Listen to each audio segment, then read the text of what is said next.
हर हर महादेव। आप सभी भक्तों का स्वागत है एडीसी दर्शन ब्लॉग में। दोस्तों, आज हम आपको सावन माह के पवित्र महीने में एक बहुत ही सुंदर कथा सुनाने वाले हैं और आप जो कथा सुनेंगे वो हमारे गुरुजी श्री इंद्रेश जी महाराज के द्वारा बताई हुई सावन माह की सबसे प्रिय कथा है। तो बहुत ही सुंदर कथा आज आपको सुनाने वाले हैं। आप सभी आनंद लीजिएगा और कथा को ज़्यादा से ज़्यादा शेयर कीजिए, जिससे कि इस पवित्र माह में अधिक से अधिक भक्तों तक पहुंच पाए। और जय श्री महाकाल। दोस्तों, हम आपको कराते हैं महाकाल मंदिर से दर्शन बाबा महाकाल जी के। तो आप सभी जने बने रहा कीजिए और वीडियो को ज़्यादा से ज़्यादा शेयर कीजिएगा और सुनिए कितनी सुंदर कथा बताई है हमारे गुरुजी इंद्रेश जी महाराज ने। हर हर महादेव। कितने वर्ष हो गए मैं यमुना जी का आचमन नहीं कर पाया। अभी तक हम यमुना जी में स्नान नहीं कर पाए। अपने ठाकुर जी का अभिषेक करना होता है ज्येष्ठाभिषेक पर, तो कटा पत्थर एक स्थान है हरिद्वार से आगे जाकर के, वहां यमुना जी आती, वहां से यमुना जल लाना पड़ता है। हमारे इतने युवा अगर एक साथ जुड़ जाएं, नाम भी करो जब भी करो, लेकिन एक पहल चालू करो कि भाई वृंदावन को पुनः वृंदावन बनाओ। उसके लिए वृंदावन को जो प्रदान करना पड़े, हम ठाकुर जी के निकुंज को सजाएंगे तो ठाकुर जी हमारे जीवन को सजा देंगे, ठाकुर जी आनंदित हो जाएंगे। पर हमारी इच्छा तो ऐसी है कि ठाकुर जी बुरो बाबड़ो से वृंदावन पढ़ो रे, आप तो हमें प्राप्त है जाओ। ठाकुर जी कह रहे हैं पहले मेरे निकुंज को तो योग्य बनाओ। इतनी संख्या में युवा अगर ठाकुर जी के पास पहुंच जाएंगे, ठाकुर जी कहेंगे अरे तुम सब क्षमतावान हो, तुम सब बुद्धिमान हो, तुम सब योग्य हो, लग जाओ ना मेरे वृंदावन को कुछ बनाने में। सबको स्वीकार करूंगा मैं, सारे दोष भुला करके सबको अंगीकार करूंगा। उस रास का अनुभव सबको ठाकुर जी करा देंगे जिस रास का हम चर्चा सुनते हैं कथा में। पर मैं बहुत कभी कभी मैं ना, एक तो सबसे बड़ी बात है मुझे सरल सहज बोलना प्रिय है। मैं ज्यादा उग्र होके बोल नहीं पाता, ज्यादा ये पहल उठाना और रोडों पे आ जाना मैं चाहूं तो कर सकता हूं, और एक आवाज में मुझे पता है कि बहुत लाखों वृंदावन में युवा इकट्ठे हो जाएंगे, पर मेरे से होता नहीं है। मुझे लगता है मैं व्यासपीठ से आपको कह दूं, आप हृदय से समझ करके अपने आप संभल करके उस क्रिया को करो, क्योंकि मैं अगर लेके गया तो वहां पर भी वो सेल्फी पॉइंट बन जाऊंगा, मैं लोगों के फोटो का वो बन जाऊंगा, पैर छुपाने का, और फिर कुछ लोग कहेंगे बताओ ये भी इनका प्रोपोगेंडा है, ये कुछ है। वो सब मैं नहीं चाहता। मैं चाहता हूं आप अपनी बुद्धि विवेक से विचार करो, जरूरत पड़ेगी तो मैं आऊंगा आगे लेकर के सबको वृंदावन का कुछ करेंगे। वृंदावन मार्जन उत्सव होना चाहिए। इतने लोग वृंदावन जाते हैं, कई लोग कहते हैं हर महीने हम वृंदावन जाते हैं। मुझे लगता है कि ये साल में 12 बार जाते हैं। अगर ये 12 वृक्ष भी लगा करके वृंदावन में आ जाएं तो कितना बड़ा योगदान हो जाएगा वृंदावन का।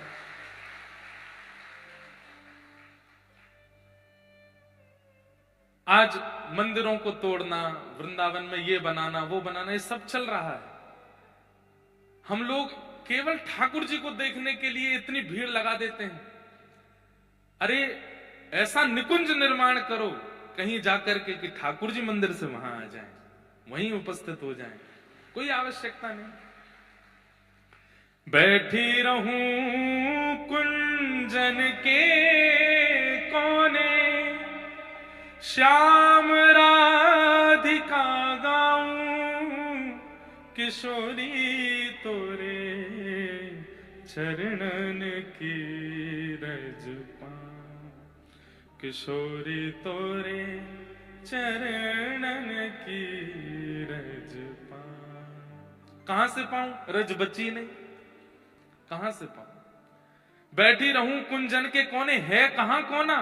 है कौन सा कुंज वृंदावन में जहां बैठोगे आप? बचे ही नहीं। आज वृंदावन के पास वो ताकत है लोगों के जन समूह की कि वृंदावन जाने वाले वैष्णव कुछ ठान लें तो करके दिखा देंगे। पूरे विश्व में भीड़ करने वाले लोग यहां से जाते हैं, बुरा नहीं मानिएगा। पूरे विश्व में जहां कहीं भी भीड़ होती है, भीड़ में जाने वाले लोग इधर से जाते हैं। यहाँ हम ये करेंगे तो हमको ये मिल जाएगा, ऐसा करेंगे तो ये मिल जाएगा, ऐसे जाएंगे तो ये मिल जाएगा, ये चढ़ा देंगे तो ये मिल जाएगा। वृंदावन जाने वाले 99% लोग यहां से जाते हैं, कोई भी इधर से नहीं जाता। और इधर से जाने वाला व्यक्ति अगर विचार कर ले तो सब कर सकता है। वृंदावन को कुंज बनाओ, वृंदावन को वन बनाओ, वृंदावन को पुनः योग्य बनाओ, और उसके लिए आपको जो क्षमता लगे वो लगाओ। हम जीवन में कैसे कैसे रसिकों की कथा आती है। एक महापुरुष की कथा आती है, वो रोज सोहनी करते थे। हमारे श्री पंडित गया प्रसाद जी महाराज, उन्होंने जीवन में एक ही तप किया, क्या? गिरिराज जी की परिक्रमा करते सोहनी लेकर के। ध्यान से सुनिएगा। पंडित श्री गया प्रसाद जी महाराज, मैं उनका दर्शन नहीं कर पाया क्योंकि मेरे जन्म से पूर्व ही निकुंज में प्रवेश हो गया उनका। उनकी गोद में प्रिया प्रियतम खेलते थे। आप लोग गिरिराज जी जाएंगे तो मुकुट मुखार विंद, जहां से परिक्रमा प्रारंभ होती है, थोड़ा आगे 1-1.5 किलोमीटर जाते ही सीधे हाथ पर आपको गया प्रसाद जी की समाधि लिखा दिख जाएगा, जाके वहां प्रणाम कीजिएगा। उनके बारे में सुनो। गिरिराज जी की परिक्रमा करते, कैसे करते? ना तो माला झोली, ना कोई कीर्तनिया, ना कुछ और, बस सोहनी रखते अपने हाथ में और सोहनी करते करते। और ऐसे नहीं कि बस झाड़ते हुए बस परिक्रमा पूरी करनी है, जहां तक एक दिन में पहुंचते थे वहां तक ही करते, लेकिन खूब अच्छे से मार्जन करते गिरिराज जी का। कीट पत्थर पतंग कुछ भी गिरा मिलता उसको समेटते, उसको व्यवस्थित स्थान पर डालते। एक बार का प्रसंग है कि महाराज जी सोहनी कर रहे थे, और सोहनी करते करते वो सामग्री उठा के डाली और वहीं बैठ के रोने लगे। किसी ने जाके पूछा, बाबा आप काहे को रो रहे हो? तो रोते रोते किसी व्यक्ति विशेष को दोष नहीं दिया। हम लोग पन्नी डाल देते हैं, कूड़ा कचरा डाल देते हैं वृंदावन में, गोवर्धन में, किसी व्यक्ति विशेष को दोष नहीं दिया। वो सारा कचरा हाथ में लेकर के क्या बोल रहे हैं, जे नंद को लाला माने नाए, मैं कितनों या को समझाऊं, कंदो मत करे कर, मत करे कर। अरे जी गिरिराज जी हैं, इनको स्वच्छ रखो, पवित्र रखो, माने नाए, सब रो कूड़ो ले जाए के बीच में ही डाल दे। मतलब किसी व्यक्ति विशेष को दोष नहीं दिया, ठाकुर जी से कह रहे हैं वो ही डाल दे आके, और रुदन करने लगे। और उनका नियम था, सोहनी करने के बाद जब झाड़ू सोहनी छोटी हो जाती थी ना, तो फिर अपने स्थान पे आके गड्ढा करते और पुष्प आदि करके सोहनी को माथे से लगाते और बोले, तेरो जीवन कितनो धन्य है, जन्म से अंत तक तेने केवल रज की सेवा करी और कोई काम में ना तू रही, तेरो जीवन धन्य है गयो। और सोहनी को गाड़ करके उसको समाधि दे करके गिरिराज जी में फिर भंडारा करते संतों का, सबको 10-10 रुपया बांटते। संत जन पूछते, बाबा काय बात को भंडारो? बोले, एक सोहनी निकुंज में प्रवेश कर गई, वा को भंडारो है। ऐसे महापुरुष। एक बार ऐसी आप जैसे बैठे, ऐसी गया प्रसाद जी महाराज सभा में बैठे थे और मंच पर रासलीला चल रही थी। तो किसी ने स्वामी जी से कहा कि महाराज जी, ये जो स्वरूप बनते हैं ना वृंदावन की रासलीलाओं में, जो मुकुट धारण करते हैं, ये मेकअप करके अनर्गल दुनिया में घूमने वाले, विवाह में पहुंच के नृत्य करने वाले वो लोग नहीं। रासलीला रास मंच पर मुकुट धारण करके नृत्य करने वाले जो रास बिहारी ठाकुर जी बनते हैं बालक, कहते हैं कि मुकुट धारण करते ही उनमें ठाकुर जी आ जाते हैं, ठाकुर जी ही हैं। तो स्वामी जी बैठे बैठे बोले, गया प्रसाद जी महाराज बोले, ठीक है आप सबकी भावना है, पर हम नहीं मानते। भाई ठाकुर जी हैं, कोई मुकुट पहन के ठाकुर जी कैसे हो जाएगा? रासलीला में बैठे थे, तो बैठे बैठे उनके मन में आया, अगर ये सच में ठाकुर जी हैं तो मैं अमरूद लेकर के आया हूं और मैं सामने धर दूंगा। अगर ये सच में ठाकुर जी हैं तो ये लीला में कुछ ऐसी योजना करेंगे, आकर के अमरूद खाएंगे, और अगर इनने अमरूद उठाए के खा लियो मेरो, तो मैं मान जाऊंगा ये ठाकुर जी हैं। बोले स्वामी जी विचार कर रहे थे, वो अमरूद की थैली आगे धर दी, भीड़ बैठी थी खूब सारी, बैठे बैठे देख रहे थे रासलीला। आधा 1 घंटे बाद ठाकुर जी जो स्वरूप सरकार बने थे मंच पे, नृत्य करते करते अचानक रुके और उन्होंने वो अमरूद की थैली देखी, तुरंत कूदे मंच से और अमरूद उठाए करके खायो, और खा करके गया प्रसाद जी की गोद में बैठ करके बोले, तुम को भगवान ना माने, मुंह खोल, जल्दी खा। 3 दिन के लिए मूर्छित हो गए स्वामी पंडित श्री गया प्रसाद जी महाराज। विश्वास नहीं हुआ उनको, और तब से उनका नियम बन गया, व्रजमंडल में जितने भी छोटे बालक दिखते थे, लाला दिखते तो उनको कन्हैया बोलते, और लाली दिखती तो उनको किशोरी जी बोलते। बोले भैया या व्रज में ये बालक छोरा छोरी ना है, ये सबरे लाला हैं, ये सबरे ठाकुर जी हैं, किशोरी जी हैं, सबको हृदय से लगाते। एक बार और एक लीला सुनाऊं उनकी। जैसे पर्दा लग गया तो पर्दे के पीछे स्वरूप सरकार ऐसे लेट गए, रासलीला करके थक गए। कोई बालक थे तो महाराज जी ऊपर मंच पे आए, पर्दा के पीछे जाके बोले जय जय मैं पाम दबा दूं? हाँ बाबा बैठ जा, दबा।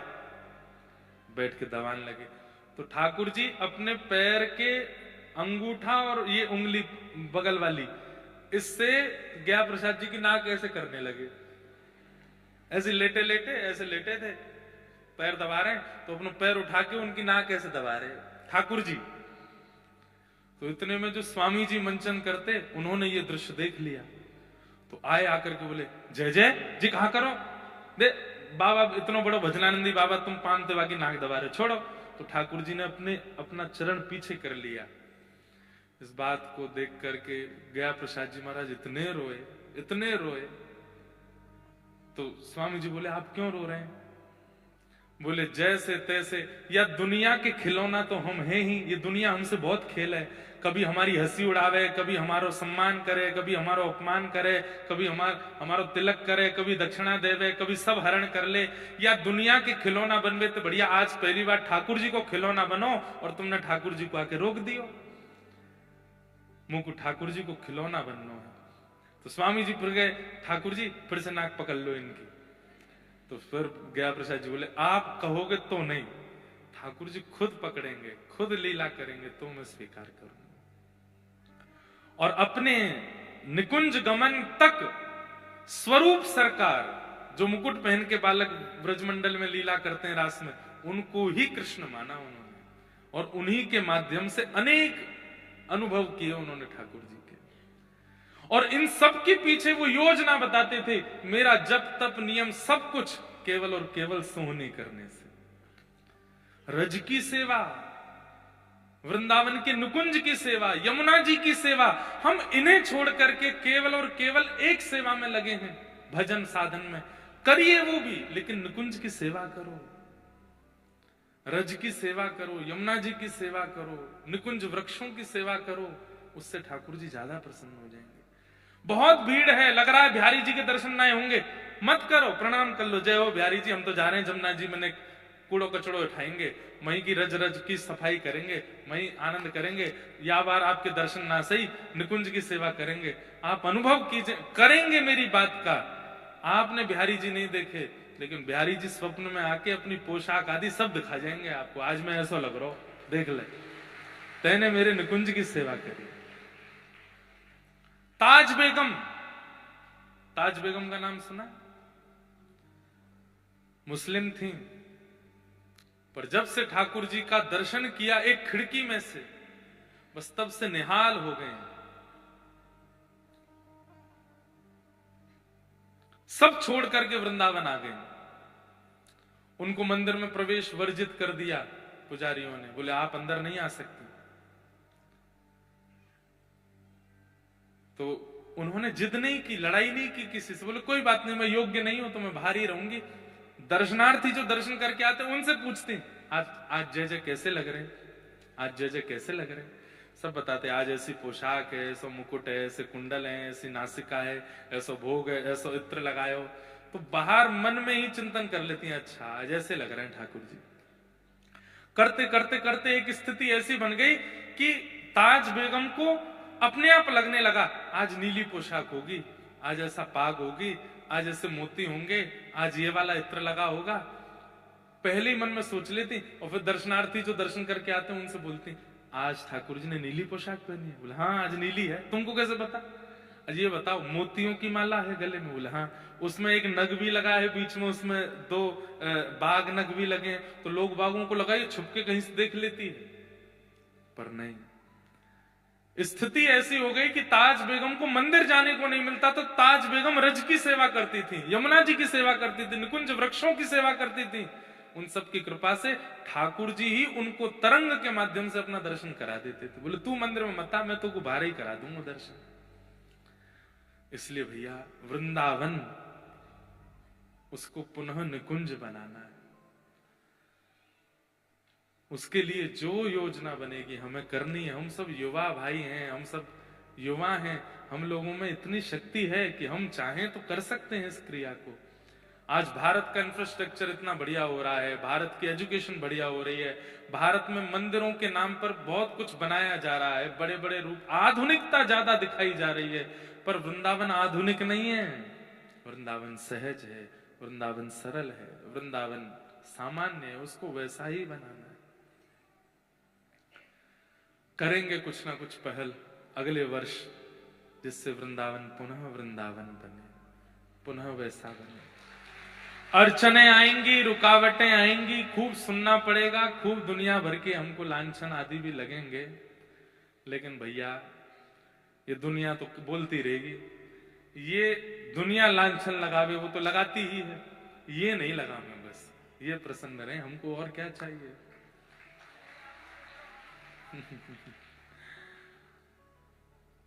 चरणामृत रा नेम हमारा, चरणामृत रा मैं तो नित उठ दर्शन पासूं, मैं तो मैंने गाया नहीं था पहले दिन, एक पंक्ति गाई थी, आज गा देते हैं। मैं तो गोविंद रा गुण गासूं, राणा जी रूठे तो मने खाए करसे। मैं तो गोविंद रा गुण गासूं, राणा जी रूठे तो मने खाए। एक बाईसा के शब्दों में अपना जोड़ने का कोई मन नहीं, पर मैं अभी कह दूं, मैं तो कुंज निकुंज बनासूं, राणा जी रूठे तो मने खाए करसे। मैं तो कुंज निकुंज बनासूं, राणा जी रूठे तो मने खाए करसे। मैं तो गोविंद रा गुण गासूं, राणा रूठे तो मने खाए करसे। मैं तो गोविंद रा गुण गासूं, राणा जी रूठे तो मने खाए करसे। हे राम नाम रा जहाज चला स्या, राम नाम रा जहाज चला स्या, हे राम नाम रा जहाज चला स्या, राम रा जहाज चला।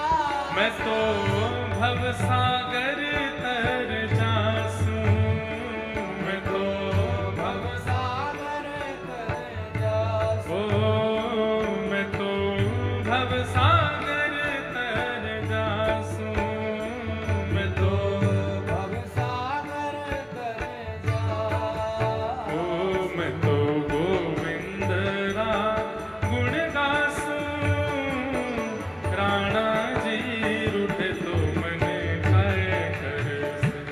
मैं तो गोविंद रा गुण गासूं, राणा जी रूठे तो मने खाए करसे। मैं तो गोविंद रा गुण गासूं, राणा जी रूठे तो मने खाए करसे। गोविंद रा गुण गासूं, राणा जी रूठे तो। बोलो गिरधर गोपाल की जय।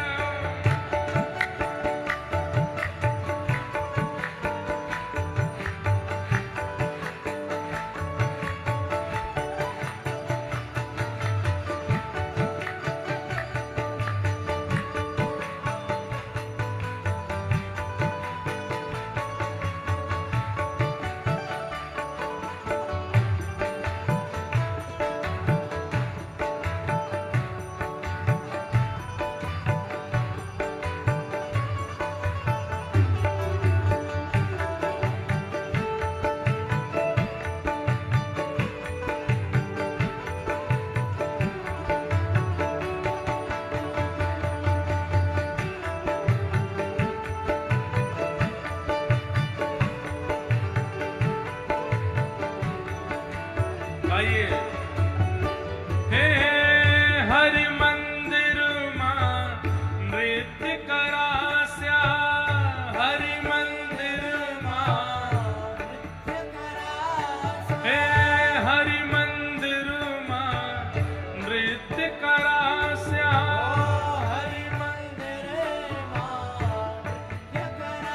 मैं तो घूंघरिया घम कास्यूं, मैं तो घूंघरिया।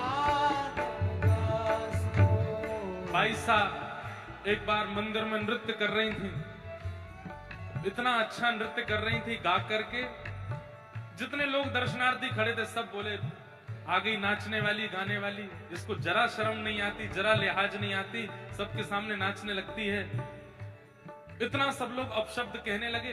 इतने में ही मंदिर के गुसाई जी वो गए और ठाकुर जी के गले की माला निकाल करके लाए और बाईसा के गले में डाल दी। तो इतने में भी लोग समझे नहीं, लोग बोले पुजारी जी की भी बुद्धि सठिया गई।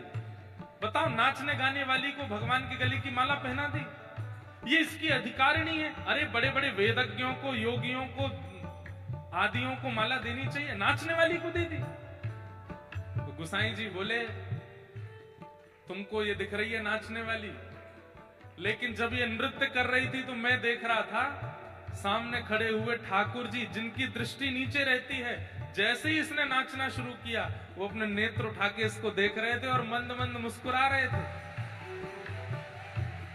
भले ही जग को दोष दिखा है पर जगदीश को दोष नहीं दिखा है, इसलिए माला पहनाई है। हरि मंदिर मां नृत्य करास्या, हरि मंदिर मां नृत्य करास्या, हे हरि मंदिर मां नृत्य करास्या, हरि मंदिर मां नृत्य करास्या, मैं तो घूंघरिया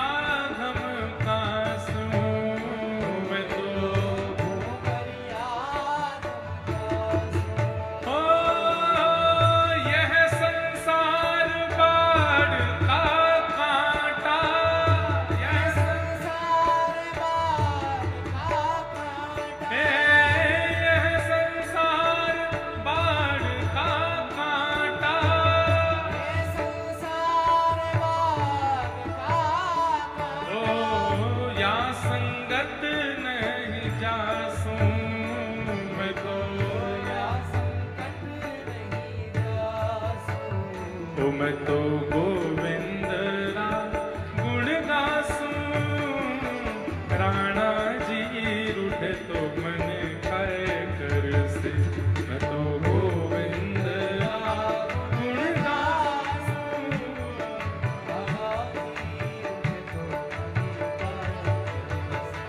हे मीरा के प्रभु गिरधर नागर,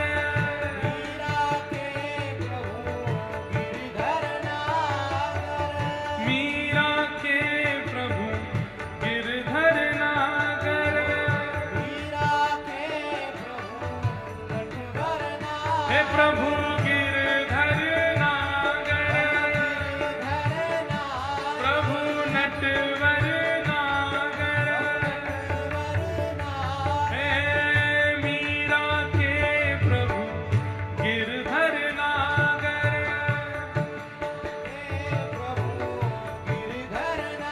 मैं तो निरख परख गुण गासूं, मैं तो निरख परख गुण गासूं, आइए ओ मैं तो गोविंद रा गुण गासूं, राणा जी रूठे तो मन खाए कर से, मैं तो गोविंद रा गुण गासूं,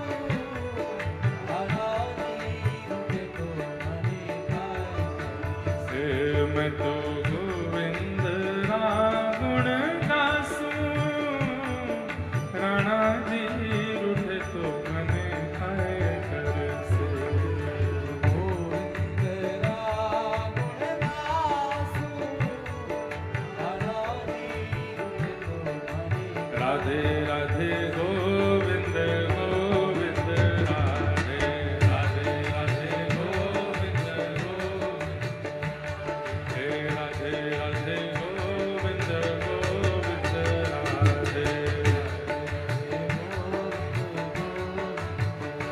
हरि गोविंद राधे गोपाल राधे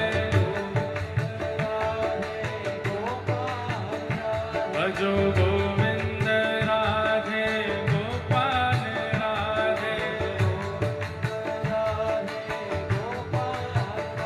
हरि गोविंद राधे गोपाल राधे हरि गोविंद राधे गोपाल राधे हे भजो राधे राधे गोविंद गोविंद राधे हे भजो राधे राधे गोविंद गोविंद राधे हे भजो राधे राधे गोविंद गोविंद राधे हरि गोविंद राधे गोपाल राधे हे हरि गोविंद राधे गोपाल राधे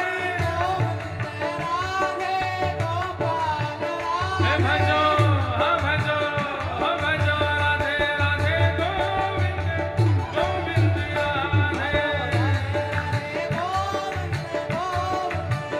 हे भजो राधे राधे गोविंद गोविंद राधे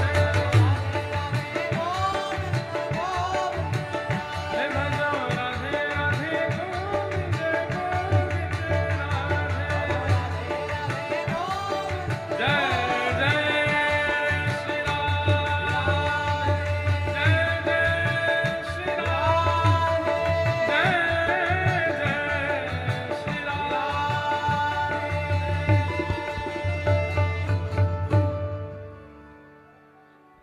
मीरा के प्रभु गिरधर नागर मीरा के मैं तो निरख परख गुण गासूं मैं तो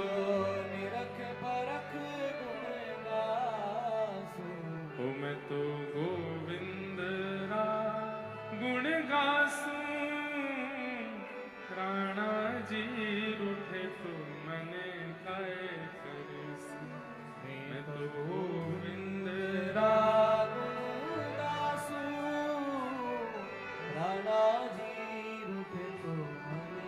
तो भगवान वृंदावन पहुंचे और वृंदावन आकर के ठाकुर जी ने सबसे पहले अघासुर का उद्धार किया, अघासुर पर कृपा की, जो कि एक नाग के रूप में आया था। भगवान ने सब ग्वाल वालों के साथ में वन भोज करने का एक कार्यक्रम रखा। सब ग्वाल वालों के साथ ठाकुर जी वन भोज करने के लिए वन में गए और वहीं अघासुर नाम का एक दैत्य आया। ठाकुर जी कैसे भोजन कर रहे हैं वन में? विभ्रद वेणुम जठर पटयो श्रांग वेत्रे चकच्छे वामे पाणे मृषण कवलम तत्फलम लांगुलीषु तिष्ठन् मध्ये स्वपरश्वहिदो हासे निर्मभिस्वे स्वर्गे लोके विवशति भुजे यज्ञ भुक्बाल के। ध्यान से सुन। विभ्रद वेणुम जठर पटयु, मुझे ये स्वरूप इतना अच्छा लगता है ठाकुर जी का। ठाकुर जी ने अपने एक बाम में तो वेणु रखी है, वेणु दबा रखी है, दूसरे बाम में गैयाओं को बुलाने वाली श्रृंगी दबा रखी है। अपने एक हाथ के मध्य भाग में ठाकुर जी ने चटनी रखी है, उंगलियों के बीच में अलग अलग प्रकार के अचार रखे हैं। बताओ, ठाकुर जी जैसा कौन वन भोज करे? ऐसे कोई खा सकता है? कई बार बंधुओं, बहुत आधुनिक व्यंजन होता है ना, उसको फिर प्लेट में ही खाने में सुख मिलता है, पर जो प्रेम से निर्मित व्यंजन होता है ना, वो तो कर में पाने में सुख मिलता है, हाथ से खाने में सुख मिलता है। ठाकुर जी का जरूरी नहीं है कि आप रोज ही 56 भोग लगाओ। कभी कभी ऐसे भी किया करो। एक बड़ा रोटला बनाया, हमारे गुजराती भाई लोग बनाते हैं, बहन लोग, रोटला, बड़ा रोटला बनाया, रोटला में बीच में रख दी चटनी, रोटला के एक तरफ रख दिया थोड़ा साग, एक तरफ थोड़ी अचार, एक तरफ थोड़ा कुछ दही का साथ, मतलब सब एक साथ ही। उसको खाने में सुख मिलता है। कभी कभी ठाकुर जी को भी ऐसे पवाओ, ठाकुर जी को सुख मिलता है। अब कैसे पाते हैं ठाकुर जी? अपने हस्त के मध्य में चटनी है, और ये क्या, ये वन भोज का चित्र बना लाई बहन जी। ये बना के नहीं लाई, ये बैठी बैठी यही बनाती हैं शायद, हैं? यही बनाते हो आप कि बना के लाए? बना के लाए। आपको कैसे पता कि आज ये प्रसंग आएगा? वाह, देखो कितना सुंदर। भाई आप लोग हमसे भी आगे हो वास्तव में। जय हो, बहुत सुंदर। आज दधी मीठो मदन गोपाल, आज दधी मीठो मदन, ऐसो दही हम कबहू न चाख्यो, ऐसो दही हम कबहू न चाख्यो, सुन गोकुल के नाथ, सुन गोकुल के नाथ, आज दधी मीठो मदन गोपाल, आज दधी मीठो मदन। अच्छा, ठाकुर जी के वनभोज लीला को क्या कहते हैं पता है? छाक लीला। क्या कहते हैं? ये दोपहर में जो ठाकुर जी भोजन बनवा के कपड़ा में बांध के लेके जाते हैं, कैसे जाते हैं ठाकुर जी? आगे गैया, पीछे गैया, इत गैया, इत गैया। यहाँ पे ठाकुर जी की बंसी है, यहाँ ठाकुर जी की श्रृंगी है, एक छड़ी है हाथ में। वो छड़ियों से गैयाओं को नहीं हाँकते ठाकुर जी, वह छड़ी के उपल्ले भाग में एक पोटली है, वह पोटली में ठाकुर जी ने छाक धरी है। मोटे मोटे रोटला, अचार, चटनी आदि सब। आप क्या बना लाई? पोटली।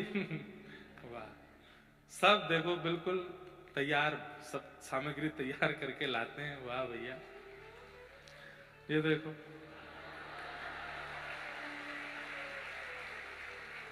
मुझे समझ नहीं आ रहा है कि आप लोग कहीं मेरा मन तो नहीं पढ़ रहे हो। ये कैसे पता आपको? ये तो मेरे को बोलना ही नहीं था, अचानक बोलने लगा मैं। जय हो मैया, धन्यवाद। अब मैं क्या बोलूं? आगे कुछ बोलूंगा फिर वो कुछ लेके आए होंगे।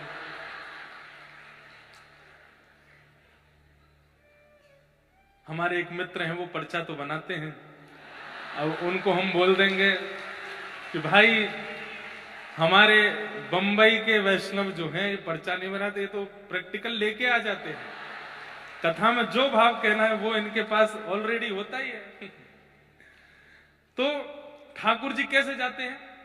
आगे गाय है, पाछे गाय है, इतुत गाय है, सब गायों के बीच में ठाकुर जी, और ऐसे अपने साथ में छड़ी पे ऊपर उसमें पोटली में ठाकुर जी सामग्री लेके जाते हैं वन में। और फिर वन में जाकर के विभ्रद वेणुम जठर पटयो श्रांग वेत्र चकच्छे, ठाकुर जी दोनों तरफ ऐसे वाणु और श्रृंगी को लगा लेते हैं। अपने हस्त के मध्य भाग वामे पाणे मृषण कवलम, अपने बाम हस्त में तो ठाकुर जी ने कवल यानी कि रोटी पकड़ी है, और तत्फलम लांगुलीशु, अपनी उंगलियों के मध्य में अलग अलग फलों के अचार ठाकुर जी ने लगा रखे हैं, और बीच में चटनी रखी है। कैसे खाते हैं? एक बार रोटी खाते हैं, फिर कोई अचार चाटते हैं, फिर रोटी खाते हैं, फिर चटनी चाटते हैं, फिर रोटी खाते हैं, फिर सामने बैठे ग्वाल वालों से कहते हैं तू काले के आयो? बोले मैं तो लाला बैगन को साग लेके, ला खवा मोकू, तो उसके हाथ से खाते हैं। तू का लेके आयो? बोले लाला मैं तो दाल लेके आयो, मोकू खवा। तू का लेके आयो? बोले मैं तो कढ़ी लेके आयो, बोले मोकू खवा। उनके यहां से भी पाते हैं। तिष्ठन मध्य स्वपरिश्वहिदो हासेन निर्म भिस्वे, बीच में बैठे हैं ठाकुर जी, चारों तरफ ग्वाल बालों के बीच में बैठ करके ठाकुर जी हास परिहास कर रहे हैं, हंस रहे हैं, गा रहे हैं, नाच रहे हैं, आनंद कर रहे हैं। अब इसमें दो लीला आती है। एक लीला तो थोड़ी प्रसिद्ध सी है कि मधुमंगल नहीं बैठा। ठाकुर जी बोले अरे मधुमंगल कहां गए हो? दूसरा बोलो लाला मैं बताऊं? बोले हाँ, कढ़ी लेके आयो है, और बाकू यूं लगी तू सबरी चट्ट कर जाएगा तो एकांत में पारो है। ठाकुर जी बोले या मैं बताऊं मोते बचा के ले जाएगो। तुरंत ठाकुर जी ने फेंटा बांधो, दौड़ करके गए और देखी तो मधुमंगल मोते लगाए कड़ी पी रहा है। ठाकुर जी बोले अरे कैसे मोह देनी ना पड़ जाए, हमारे एकांत में पारो है। मधुमंगल तुरंत कड़ी पी गया था। यहाँ पे पूरी मूछ मूछ बन गई है, मुखमंडल पर थोड़ी कड़ी लगी। लाला ऐसी बात ना है। तो क्या बात है लाला, तेरे घर तो रोज भोजन बने, हम तो गरीब ब्रजवासी हैं। 4 दिन पहले कड़ी बनी, मैया ने कहीं से छाछ ले आई, खूब सारी कड़ी बना दी, 4 दिन तो वही खा रहे हैं। अब बासी है गई, खट्टी है गई, और तो को खट्टी पिवाऊंगो तेरी आंख मिच जाएंगी, गले में लगेगी, कोई रोग है जाएगो। तू माने ना है खाए बिना, या हमारे एकांत में खा रहा हूं। ठाकुर जी बोले मुंह को तो फिर भी मिल गई। कहां से मिल गई, अब तो खत्म। सो ठाकुर जी ने थोड़ी पकड़ी और अपने समीप खींच करके जीभ निकाल के वह को मुंह चाट गए। वहां की नासिका पे चाट गए, होठन पे चाट गए, गारन पे चाट गए। ठाकुर जी बोले बड़ी खट्टी है लेकिन आनंद है, रोज स्वाद है। मधुमंगल के नेत्रों से अश्रुपात होने लगे। ठाकुर जी को अंक में भर लिया। वो लाला तू इतना प्रेमी काहे को है? अरे हम ब्रजवासी, हमें कोई पूछे ना, हमें कोई देखे ना, गोवरन की सुगंधी सी आती रे तन में ते, तू काहे को हमते इतना स्नेह करे? अरे हम तो एक ही लत्ता 2-2 बार पहन ले, 3-3 बार धारण करते रहे, हम तो इतने पवित्र भी ना। लाला तू इतना प्रेम काहे को करे? ठाकुर जी बोले क्यों, तू मेरो ना है, ये ब्रजवासी मेरे ना है, तुम सब मेरे ना हो। अपने बालक की, छोटा बालक यदि विष्ठा आदि त्याग कर दे तो का मैया को दूर पटक दे कि अरे भैया दुर्गंध आ रही है हमें ते? अरे बालक तो बालक है, अपनो तो अपनो है, अपनी की तो विष्ठा भी हो, अपने को तो दुर्गंध भी हो तो भी स्वीकार करी जाए। तुम सब मेरे हो, ब्रजवासी वल्लभ सदा मेरे जीवन प्राण, तुम सब ब्रजवासी मेरे प्राण हो, इनको ना ही विसारी हो मोहिनंद बाबा की आन। तुम ब्रजवासी ने कभी ना भूल सकूंगा। या हमारे ब्रजवासी के लैया भैया 100 गलती 100 खून माफ है। ब्रजवासी ठाकुर जी उनसे नाराज ना है, क्यों? ब्रजवासी मेरे प्राण। लेकिन ब्रजवासी को भी विचार करना चाहिए कि ऐसे ही नहीं कि ठाकुर जी ने प्राण कह दी तो हम कछु भी करें। ठाकुर जी के अनुकूल रहना चाहिए। एक लीला तो यह है। दूसरी लीला क्या है जो हमारे अष्ट सखाओं ने वर्णन किया, जो पद में गा रहा था, आज दधि मीठो मदन गोपाल। ठाकुर जी अपने गोद में घड़ा लेके दही को और वहां में से निकालें और सब ग्वालान को दे रहे हैं, लो दही खाओ। अब ठाकुर जी के हाथ को दही, अब जैसे एक को दे दें तो दूसरा आ रहा है, तो दही को स्वभाव है कि पूरी पूरी ना निकल जाए, एक रह जाए ना हाथ में, तो दूसरा दही निकाले तो पहले ठाकुर जी चाट ले और स्वयं भी खा रहे हैं, दूसरे को भी खवा रहे हैं। आपुन खात खवात सबन को, ऐसे हमारे गोकुल के नाथ। तो जब ठाकुर जी स्वयं पाते हैं तो उनका अधरामृत लग जाता है, और अधरामृत के साथ फिर दही लेकर के जैसे देते हैं तो सब ब्रजवासी कह रहे हैं ऐसो दही हम कबहू ना चाखो सुन गोकुल के नाथ। आज तो बहुत जोर का। अब तो महाराज भीड़ लग गई, सबरे ग्वाल वालन की हमू खाएंगे, इतने में वो मटका को दही सबरो खत्म है गो। 5-6 ग्वाला बच गए। लाला जी तो गलत बात है, सबरो दही तो खत्म है वो, अब कहा करें? और जो हाथ में भी थोड़ा बहुत हो वो भी ऐसे पूरा ले करके जो बचो भय वो भी कोई को दे दियो। अब 2-4 कहीं कहीं हाथ में लगो भयो है, यहां तक ठाकुर जी के सने हाथ सब निकाल के ठाकुर जी बांट चुके, थोड़ा बहुत रह गो, 5 ग्वाला रह गए। तब ठाकुर जी ने कहा कियो, जो नहीं पायो सुनो मेरे भैया, जिनको नहीं मिलो दही इतकू आओ। अब जिनको मिलो वो तो ठेंगा दिखा रहे हैं, अरे तुमको नहीं मिलो हमको तो मिल गो। और जो नहीं पायो सुनो मेरे भैया इतकू आओ, मेरी हथेली चाट लो, मेरा हाथ चाट लो, जहां जहां तुमको नेक नेक दही मिले सब चाट लो। तो ठाकुर जी को हाथ लेके एक उंगली एक चाट रहो, दूसरो चाट रहो, यहां ते चाट रहे, सब जगह ते ठाकुर जी के हाथ को चाटन लगे। ब्रजवासी के नेत्र सजल है कि देवता आकाश में खड़े खड़े सोच रहे हैं, अपवित्र पवित्रो वा सर्वावस्थांग तो पिवा यस्मरेत पुंडरी काक्षम सवायाभ्यंतर शुचि। हम लोगों को इतनी पवित्रता का विधान बता रखा है, सुबह नहाओ, दोपहर में नहाओ, रात्रि में फिर नहाओ, मौन रहो, मेरा भोग बनाओ तो मुख पे पट्टी बांध करके बनाओ, और बिना नहावे धोए भीतर मत आना। और कई मंदिरों में तो नियम है कि वस्त्र गीले करो, गीले वस्त्र ही पहन के सेवा में जाओ, अप्रश्न सेवा करो। हमारे लिए इतने नियम, और ब्रजवासी तो हम कह रहे हैं चाट जाओ, और वह मधुमंगल के मुंह पे लगी कड़ी चाट गए। हमारे लिए इतने नियम और इन ब्रजवासियों के लिए कुछ भी नहीं। तब ब्रह्मा जी बोले बात ये नहीं है। बोले तो बात ये है कि ये